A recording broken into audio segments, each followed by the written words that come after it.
లోక శంకరుడు అవతార కోట అవనేల కోట చూపిన మాట వీటు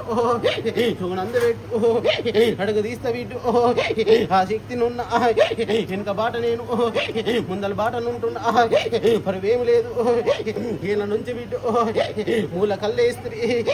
ఇప్పటికైనా వీటు ముందు పాఠం పెడుతున్నా ముందు అడుగునాది వెనుకన్నుకు మీది ఏ ఆపద వచ్చినా ధర్మస్థం వారి దయ మీద ఉంటది వచ్చే సంపద వారి ఇల్లు ఎంత ఉంటది పరువేమి లేదు గర్భనంద వీటు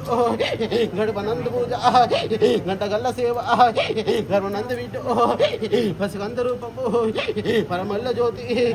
ఇప్పటికైనా వీటు సకల సంతోషమైంది సంతానం ఇచ్చే బాధ్యత నాదున్నది వారి టైములల్ల వారి ఇది మీద ఉన్నాయి పరవేమి లేదు ఎన్నేళ్ళ నందు ఇప్పుడల్లా ఎత్తుకోరు సకల సంతోషం పరవేమి లేదు నేల కోట ఓంకారం నైనా